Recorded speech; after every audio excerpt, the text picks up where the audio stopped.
What's here, everyone? My name is Brick, and what's really here is a General Electric cassette tape player. This is from, I think, the 1980s or the 90s. I'm not too sure. But it says it's patented in Japan. It's got pause, auto shut off, one-hand operation, and built-in condenser microphone. It's all been ripped off, but this runs on AA batteries.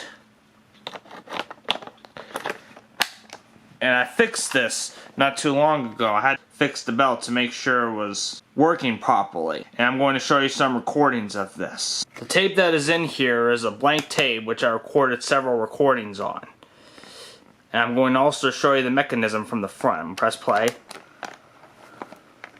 has a microphone you can put in, or an earpiece, which is an old headphone. Turn the volume. And I can open this to show you the mechanism. Show that the tape is moving properly. This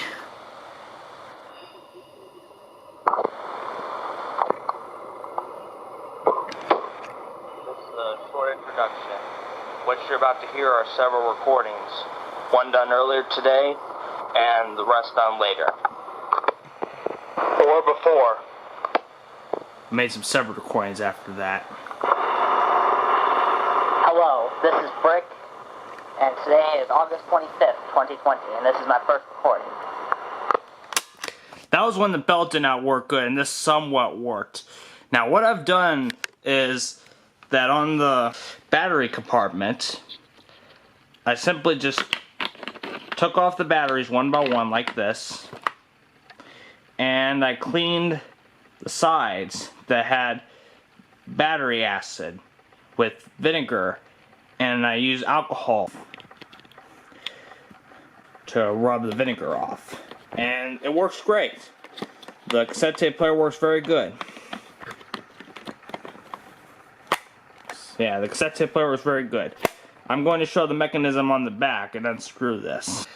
I've unscrewed the back side of the General Electric cassette tape player, and it says the model number is 3-5308A, and yes, it says a battery operated tape recorder. You can see I fixed the belt, and I thought there was a problem with this little thing. I'm glad I didn't rip it off, because I kind of fiddled with this a little.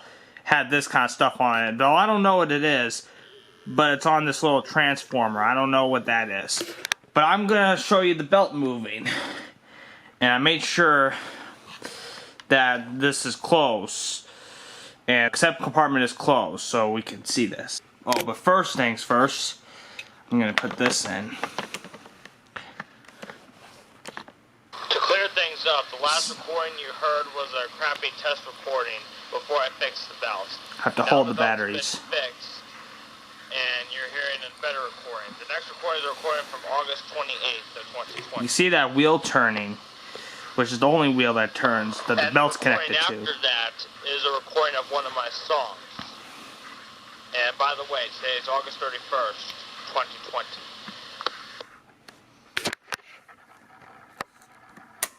And if I can flip this little thing up, you can see the circuit board with the screw and everything. Pretty cool. That is the circuit board.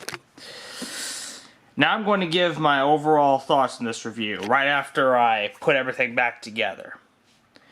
And one more thing, you can even see the speaker as well. Now that I've fixed the other side, you know that I pressed the battery eject button to get everything out. So now we'll do my overall review. This is a great working tape recorder. I'm glad I got this fixed, because the other one I had, I accidentally fried by plugging in the wrong voltage adapter. I should have unplugged it in split-second reaction time, but I didn't. And you know this has a feature of ALC auto stop. This is really good, and when you fix it, it's got better audio quality. Now, the first recording I did that you've heard was not that good, and it had my voice in a different pitch. So that would get a 1 out of 5. But for this other recorder, like the better recordings, some parts were a little quiet, so that gets a 2.9. But the other recordings, the ones that are really good with higher volume, the volume when it comes to most of the recordings, get a 4.6 out of 5 from me.